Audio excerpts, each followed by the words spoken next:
Hi, David. It's Robert here.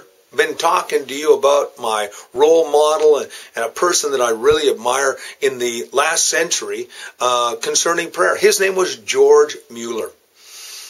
When I was in the community just outside of Nelson, we had a camp there.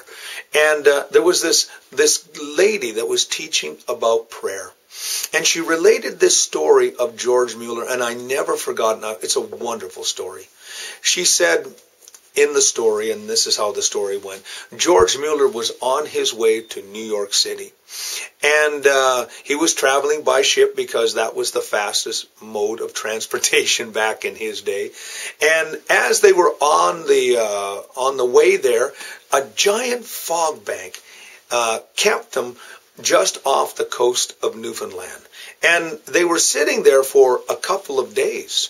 And that was the day before radar and all that other stuff that we have nowadays, GPS. It was basically, if you had a fog bank, you had to wait. And so there they were waiting outside, about 400 or 500 miles off the coast of Newfoundland. And Mueller had to be in New York City for a engagement the following day. And the captain was well aware of Mueller's reputation. And so he came and he knocked on the estate room and he said, Mr. Mueller, I understand that you're supposed to be in New York City tomorrow morning. He says, looks like the fog's not going to lift. He says, so you may miss your appointment. Mr. Mueller said with confidence, my Lord has never asked me to be someplace unless he provided the means and the method of which to happen. He says, well, Mueller, you're going to have to pray. And so Mueller got up the following morning and the fog was still there. The captain said, Mr. Mueller, I think you're going to miss your appointment.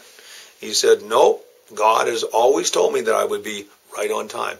He says, but I will show you the power of prayer. And so he goes down there, and as he's praying, the fog begins to lift. And then he hears the motors of the ocean liner beginning to go, and then he goes up and stands on the wheelhouse of the big ocean liner as it starts up. And he said, did I not say that God would answer my prayer? And the captain said, you're absolutely right, Mueller. You're absolutely right. God does answer prayer.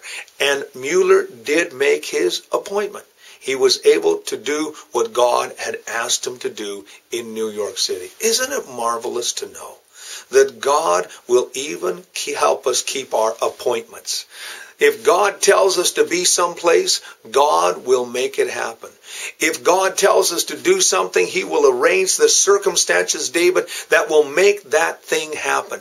God is the God who always provides a way where there is no way.